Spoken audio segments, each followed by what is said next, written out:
ఏమండి? ప్రేమ గుడ్డిదంటారు గదా! మరి పెళ్లి సంగతేంటండి? పెళ్లి మోగది. బయటికి చెప్పుకోలేము. కడుపులో దాచుకోలేము.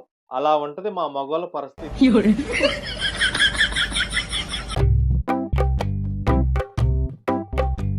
ఏమండి?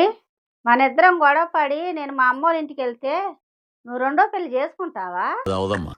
ఈ వయసులో రెండో పెళ్లి చేసుకోవడానికి నాకు పిల్లనెవరిత్తారే? అంటే పిల్లనిత్తే చేసుకోవాలా నేనా?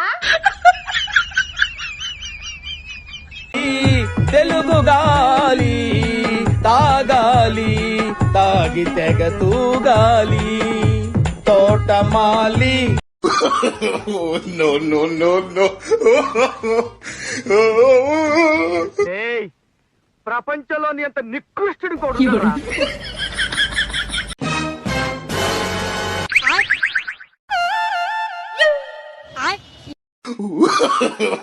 No no no no.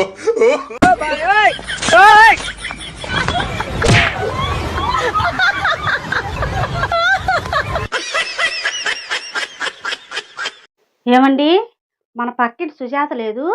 వాళ్ళ ఆయన్ని సుత్తి తీసుకొని తలకాయ పగలగొట్టిందండి. దేనికంటనే? రోజు నైట్ పూట సుజాత నిద్రపోయిన తర్వాత వాళ్ళ ఆయన లేసి ఆడికెళ్ళిపోతున్నాడంట.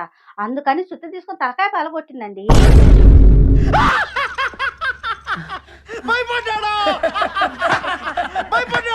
భయ్యా నేను ఈరోజు గుంటూరులో ఒక ఫంక్షన్కి వెళ్ళాను.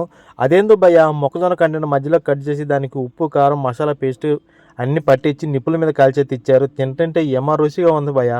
అలాగే ఫ్రూట్స్ యాప్లికాయ పైనాపిల్ పన్నీరు మష్రూమ్ ఇవన్నీ కూడా మసాలా పట్టించి నిప్పుల మీద కాల్చేసి ఇచ్చారు భయ్యా. ఏమో టేస్ట్గా ఉన్నాయి. ఇంతకుముందు ఫంక్షన్కి వెళ్తే ఫ్రూట్స్ అన్నీ కూడా కోసి పెట్టేవాళ్ళు. సో ఇప్పుడైతే కాల్చి పెడుతున్నారు భయ్యా. అందరూ కూడా జాగ్రత్త. ఈ కాల్చిన ఫ్రూట్స్ తినాలంటే అదృష్టం ఉండాలి.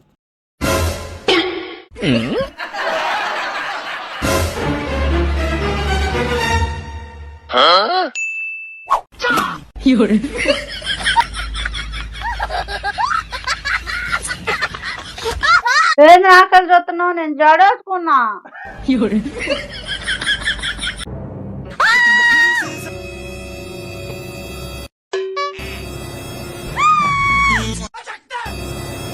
ఇంకోసారి.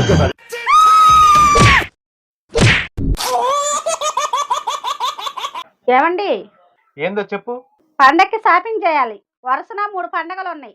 Christmas, new year, Sankranti. 3 పండగలకి 3 చీరలు కావాలి. నాకు మినిమం 15,000 డబ్బులు కావాలా?